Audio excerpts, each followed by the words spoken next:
Hello learners, welcome to edification. मैं हूं आपका दोस्त और टीचर नितिश उपाध्याय। अभी हम पढ़ रहे हैं नेल्सन मंडेला की autobiography Long Walk to Freedom का एक छोटा सा हिस्सा। ये दूसरा पार्ट है क्योंकि वीडियो लंबा हो रहा था तो मैंने दो पार्ट्स में बांट दिया। अगर आपने पहला पार्ट नहीं देखा तो नीचे डिस्क्रिप्शन में लिंक होगा या ऊपर राइट साइड कॉर्नर में आप देख लें, तो पहले उससे देख लें। और अगर आपने देख लिया तो चलिए हम आगे बढ़ते हैं दूसरे पार्ट के साथ।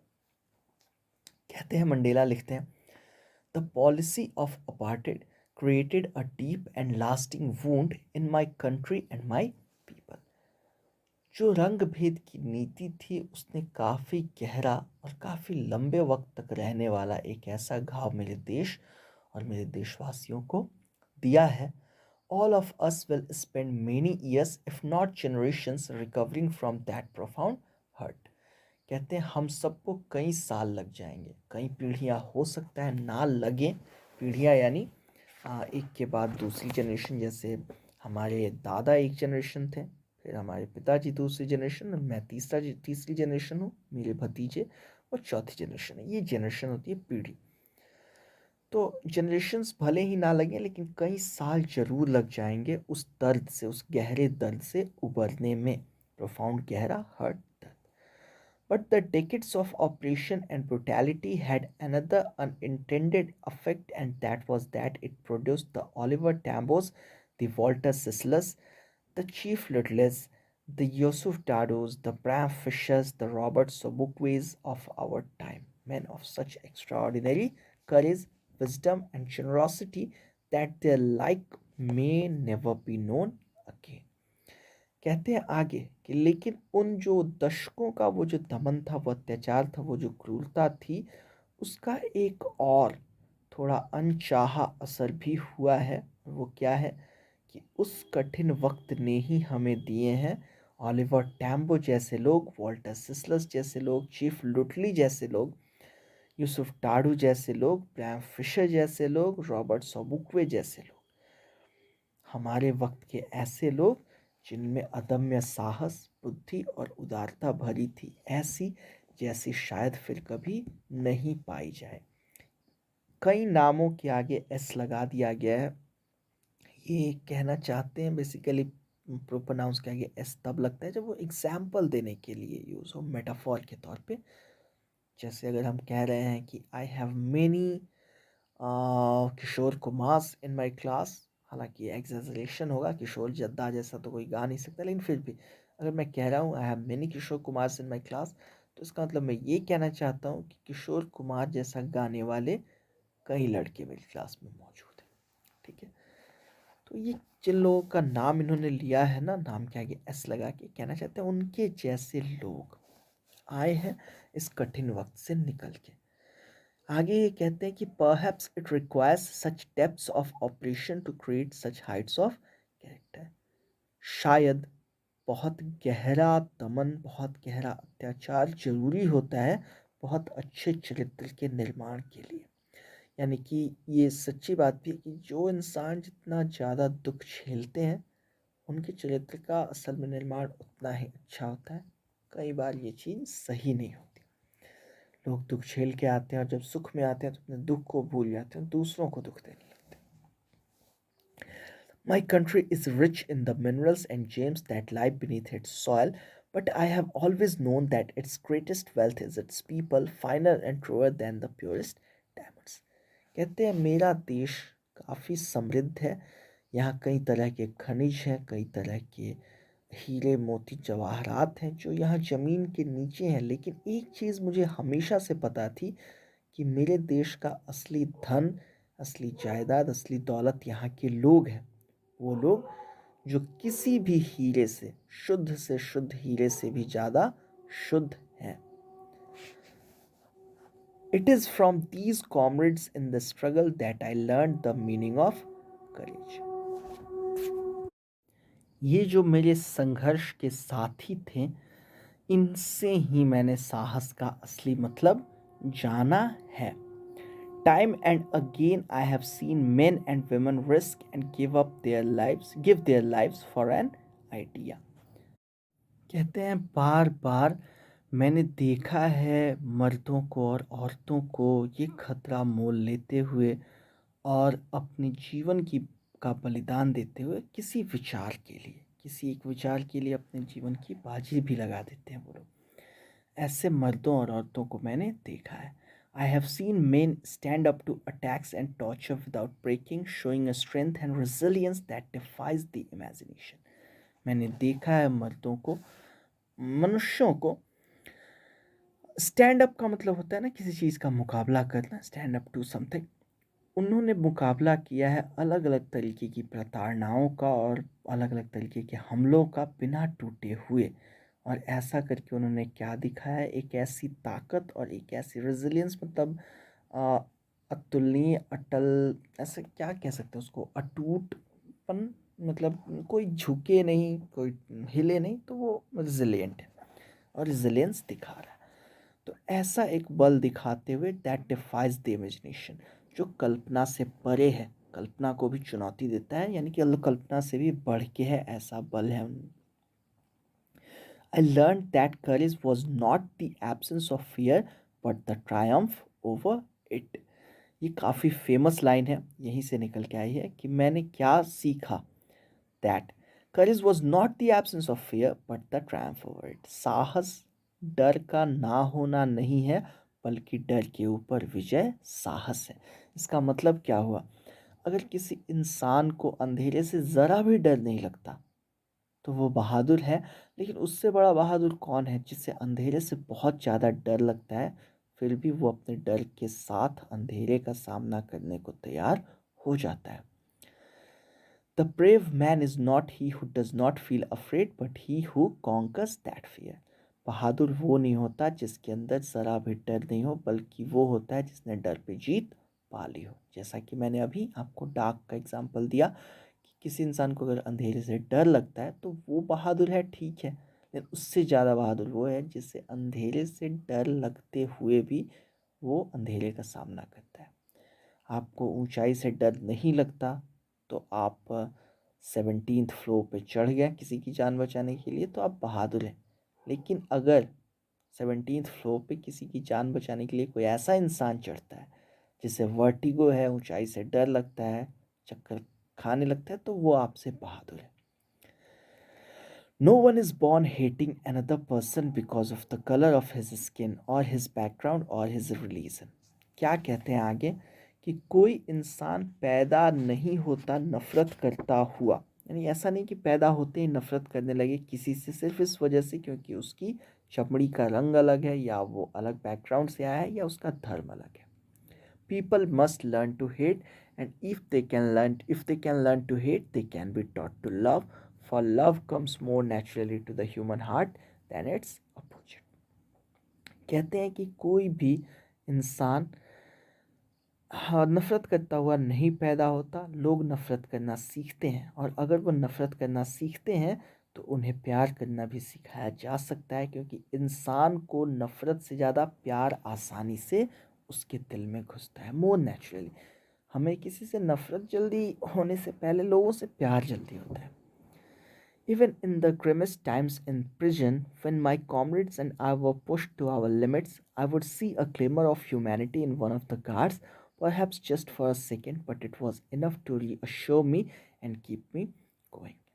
कहते हैं कि जेल में जो हमारा सबसे बुरा वक्त था, उसमें भी जब मैं और मेरे साथी वो पुश टू आवर लिमिट्स, मतलब जब हमारी हद ख़त्म हो जाती थी, हमारे सहने की हद, बर्दाश्त की हद पार हो जाती थी, तब हमें प्रिजन के किसी गार्ड में एक इंसानियत की चमक हल्की सी दिखती थी थोड़ी देर के लिए, लेकिन उतना ही काफ़ी होता था हमें आश्वस्त करने के लिए कि हम सही रास्ते पे हैं, एंड कीप मी गोइंग, और मुझे ऊर्जा देता था कि मैं आगे बढ़ता चलूं।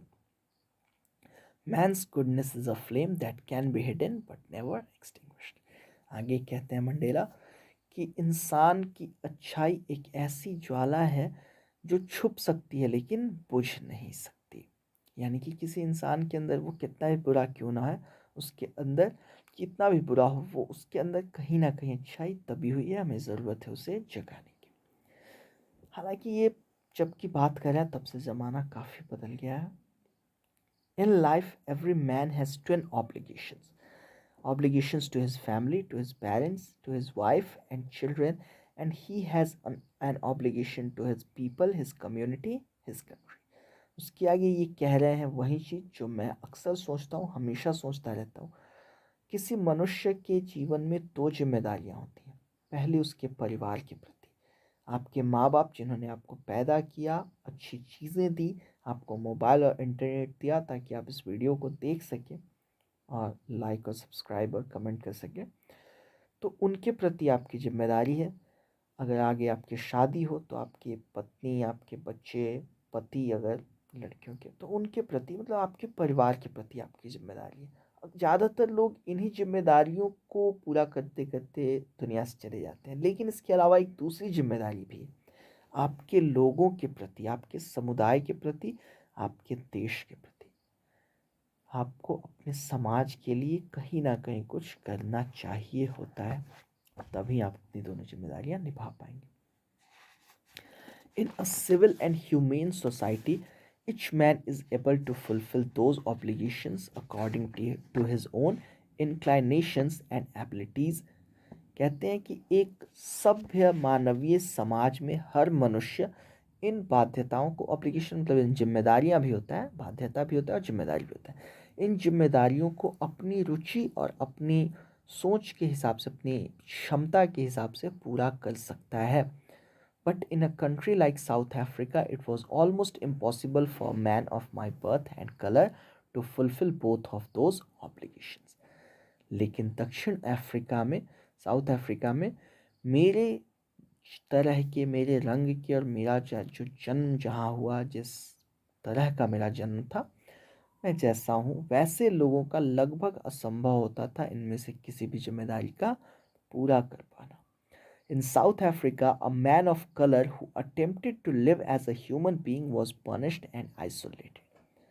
दक्षिण अफ्रीका का ये हाल था कि अगर कोई अश्वेत, मैन ऑफ कलर कहा जाता है जो गोरा ना हो, गोरों के अलावा सब जो काले हों, एशियंस हों, इंडियंस हों, सभी को मैन ऑफ कलर वो लोग कहते हैं। तो उन जो भी मैन ऑफ कलर होते थे, वो अगर इंसानी जीवन जीने की कोशिश करते थे तो उन्हें दंड दिया जाता था, पनिश किया जाता था एंड आइसोलेटेड, उन्हें अलग थलग कर दिया जाता था। In South Africa, a man who tried to fulfill his duty to his people was inevitably ripped from his family and his home and was forced to live a life apart, a twilight existence of secrecy and rebellion.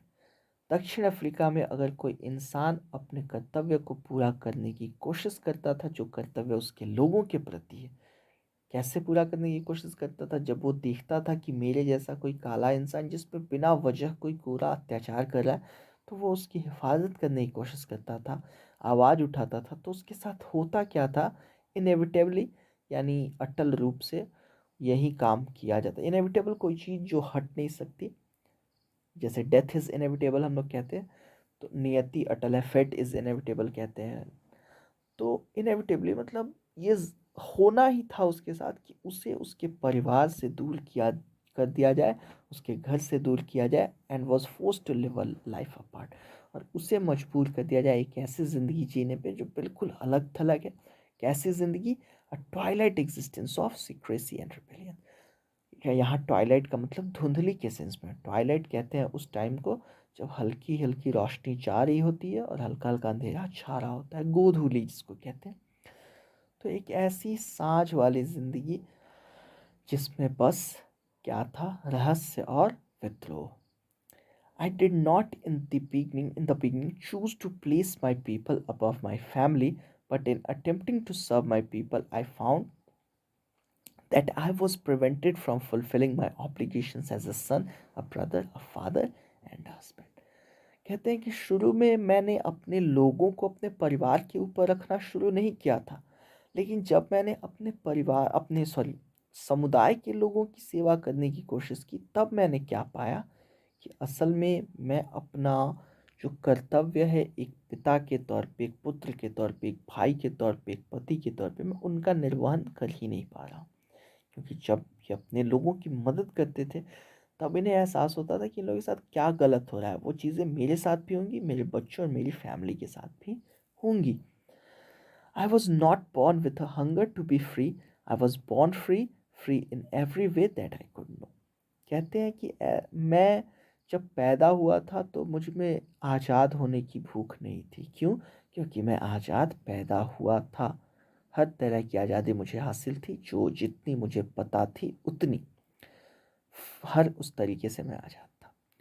Free to run in the fields near my mother's hut, free to swim in the clear stream that ran through my village, free to roast mealies under the stars and ride the broad backs of slow moving bulls. मैं आज़ाद था अपनी माँ की झोंपड़ी के बगल के खेतों मैदानों में दौड़ने के लिए। मैं आज़ाद था गांव के बीचों बीच बहते उस साफ सुथरी नदी में तैरने के लिए। मैं आज़ाद था सितारों के नीचे भुट्टा भून के खाने के लिए। और मैं आज़ाद था धीरे धीरे चलते हुए बैलों के चौड़े पीठों पे चढ़ने के लिए। As long as I obeyed my father and abided by the customs of my tribe, I was not troubled by the laws of man or God. जब तक मैं अपने पिता के आदेशों का पालन करता था और अपने जो मेरा कुनबा था, ट्राइब बेसिकली कबीले को कहते हैं, ख़ास तौर पे जो आदिवासी लोग होते हैं या जो जो लोग मतलब जंगलों में रहते हैं, उनका जो परिवार है एक तरीके का, और उनके जो जो लोग काफ़ी लंबे वक्त से साथ रहते आए हैं उनको ट्राइब कहा जाता है। एक ही ब्लड लाइन के आमतौर पे ये लोग होते हैं, यानी उनके बहुत पुराने कोई पूर्वज एक ही मनुष्य थे। तो जब तक मैं अपने कबीले के कस्टम्स को अवॉइड करता था, मतलब अपने रिवाजों का पालन करता था और अपने पिता की बात मानता था, तब तक मुझे कोई भी इंसान या भगवान का बनाया हुआ नियम परेशान नहीं करता था, नहीं कर सकता था। It was only when I began to learn that my boyhood freedom was an illusion, when I discovered as a young man that my freedom had already been taken from me, that I began to hunger for it. अब कहते हैं कि मुझे जब ये एहसास हुआ कि ये जो मेरी आज़ादी थी, भुट्टा भून के खाने की, दौड़ने की, तैरने की, बैल पे चढ़ने की आज़ादी, ये असल में एक छलावा था, एक भ्रम था। मुझे एहसास हुआ जब मैं जवान हुआ तो कि मेरी आज़ादी तो बहुत पहले ही मुझसे छीनी जा चुकी है, और तब मुझे आज़ादी की भूख लगी। At first, as a student, I wanted freedom only for myself. The transitory freedom of being able to stay out at night, read what I pleased, and go where I chose.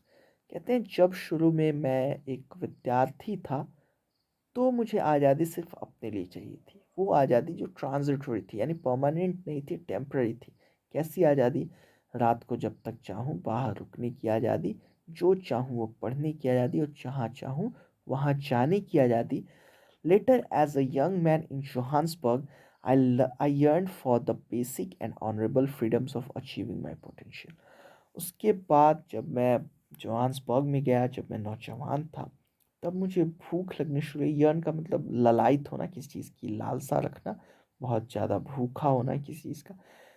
तब मुझे भूख लगी, मुझे ख्वाहिश हुई, जो छोटी छोटी आज़ादी होती है और जो असली आज़ादी है किस चीज़ की, मेरी ज़िंदगी में मुझे जो पाना है, जो चाहता हूँ वो पाने की, ऑफ अर्निंग माई कीप, मैं अपना अपनी रिज़्क कमा सकूँ, अपनी तनख्वाह कमा सकूँ, अपना जीवन अर्पण कर सकूँ, उसकी आज़ादी। Of marrying and having a family, और शादी करके परिवार बनाने की आज़ादी। The freedom not to be obstructed in a lawful life, ऐसी आज़ादी कि मैं अगर कानून का पालन करते हुए जी रहा हूँ तो उसमें किसी तरह की कोई बाधा कोई ना डाल सके। इन चीज़ों की आज़ादी मुझे चाहिए थी। But then I slowly saw that not only was I not free, but my brothers and sisters were not free. लेकिन तब मैंने धीरे धीरे क्या देखा कि सिर्फ मैं ही आज़ाद नहीं था, यानी सिर्फ मैं ही गुलाम नहीं था, लेकिन बल्कि मेरे भाई बहन भी आज़ाद नहीं थे। आई सॉ, मतलब सिर्फ मैं ही ऐसा नहीं था जो आज़ाद नहीं था, बल्कि बाकी लोग भी आज़ाद नहीं थे। I saw that it was not just my freedom that was curtailed, but the freedom of everyone who looked like I did. तब मैंने ये देखा कि सिर्फ मेरी आज़ादी पे रोक नहीं है, बल्कि हर वो इंसान जो मेरे जैसा दिखता है, मेरे रंग का है, उसकी आज़ादी पे रोक है। That is when I joined the African National Congress, and that is when the hunger for my own freedom became the greater hunger for the freedom of my people. तब मैंने अफ्रीकन नेशनल कांग्रेस जो party है वो join की, और तब मेरी ये जो भूख थी अपनी आज़ादी की भूख, वो उससे बड़ी भूख में बदल गई, मेरे लोगों की आज़ादी की भूख में. It was this desire for the freedom of my people to live their lives with dignity and self respect that animated my life, that transformed a frightened young man into a bold one, that drove a law abiding attorney to become a criminal, that turned a family loving husband into a man without a home, that forced a life loving man to live like a monk.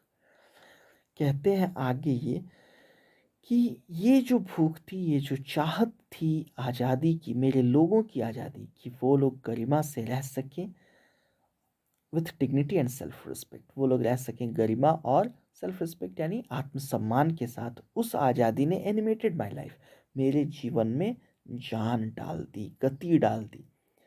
उसने मुझे बना दिया एक भयभीत नौजवान को, बना दिया एक बोल्ड नौजवान में, यानी एक निडर नौजवान में. उसने, उस भूख ने बदल के रख दिया. ट्रांसफॉर्म का मतलब होता है बदल के रख देना. एक नौजवान को एक कमज़ोर भयभीत नौजवान को एक मजबूत नौजवान में, निडर नौजवान में.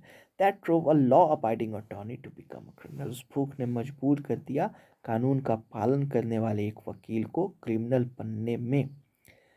उसने एक परिवार को प्रेम करने वाले पति से मुझे बना दिया एक ऐसा इंसान जो बेघर हो गया था.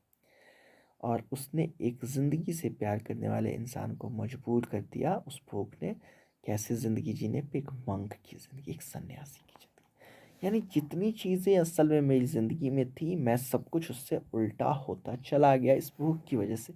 मैंने ये अपना संघर्ष दिखा रहे हैं कि इन्होंने अपने लोगों की आज़ादी के लिए क्या संघर्ष किया. परिवार से प्यार था लेकिन परिवार को छोड़ना पड़ा. ज़िंदगी से प्यार था, सन्यासी वाली ज़िंदगी जीनी पड़ी. दोस्त कानून का पालन करने वाले ये इंसान थे और अब ये कानून तोड़ने पे मजबूर हो गए थे. आगे क्या कहते हैं कि I am no more virtuous और self sacrificing than the next man, but I found that I could not even enjoy the poor and limited freedoms I was allowed when I knew my people were not free. कहते हैं ऐसा नहीं है कि मैं कोई बहुत साधु हूँ, बहुत बड़ा संत हूँ, बहुत बड़ा पुण्यात्मा हूँ, या सेल्फ सेक्रीफाइसिंग हूँ, या खुद की कुर्बानी करने वाला हूँ. दैन द नेक्स्ट मैन, किसी भी दूसरे इंसान से ज़्यादा पुण्यात्मा या खुद को कुर्बान करने वाला इंसान मैं हूँ नहीं. लेकिन एक चीज़ मैंने पाई, मैंने सोची, मैंने जानी कि जो छोटी छोटी आज़ादी भी मुझे मिल रही है, मैं उसका भी आनंद नहीं ले सकता था जब तक कि मेरे दिमाग में ये चीज़ थी कि मेरे लोग आज़ाद नहीं हैं. कहते हैं कि freedom is indivisible. The chains on any one of my people were the chains on all of them, the chains on all of my people were the chains on me. कहते हैं आज़ादी को बांटा नहीं जा सकता. ऐसा नहीं है कि आप किसी एक की आज़ादी छीन लें और कहें कि बाकी लोग आज़ाद हैं. तो जो बेड़ियाँ मेरे लोगों में से किसी एक पर भी थीं, जो बेड़ियाँ, जो बंदिशें, वो यूँ समझ लीजिए कि मेरे पूरे समुदाय पे वो बंदिश थी, और जो पूरे समुदाय पे थी वो मुझ पे भी थी. यानी कि अगर काले लोगों में कोई एक भी गुलाम था तो इसका मतलब हम सभी लोग गुलाम हैं. I knew that the oppressor must be liberated just as surely as the oppressed. कहते हैं मुझे एक चीज़ तो पता थी कि जो दमनकारी, जो अत्याचारी है, उसको भी आज़ादी की उतनी ही ज़रूरत है जितनी कि जिस पे अत्याचार हो रहा है, जिसका दमन हो रहा है. A man who takes away another man's freedom is a prisoner of hatred. He is locked behind the bars of prejudice and narrow-mindedness. कहते हैं कि जो इंसान किसी दूसरे की आज़ादी छीनता है वो तो खुद भी आज़ाद नहीं है, वो गुलाम है, वो कैदी है. किस चीज़ का? नफ़रत का कैदी है.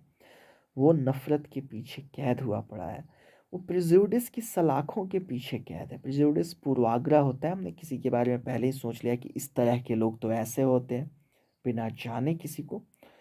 तो वो उनके पीछे पड़ा हुआ है, वो खुद निकल नहीं पा रहा. एंड नैरो माइंडेडनेस, वो अपने दिमाग की संकीर्णता से बाहर नहीं निकल पा रहा है, वो खुद ही गुलाम है.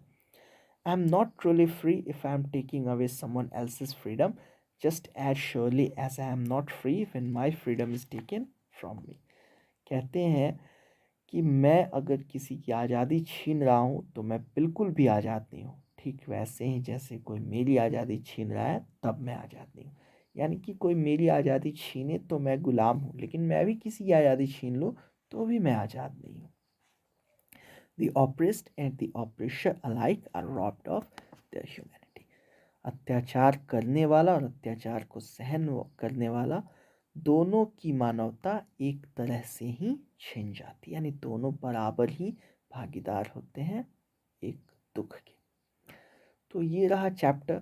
उम्मीद करता हूँ आपको समझ में आया हो जो चीज़ें मैंने समझाई हूँ। थोड़ा बोरिंग साइड पे था, लेकिन फील अगर आप करें तो काफ़ी बेहतरीन चैप्टर ये भी है, पढ़ने लायक चीज़ें हैं।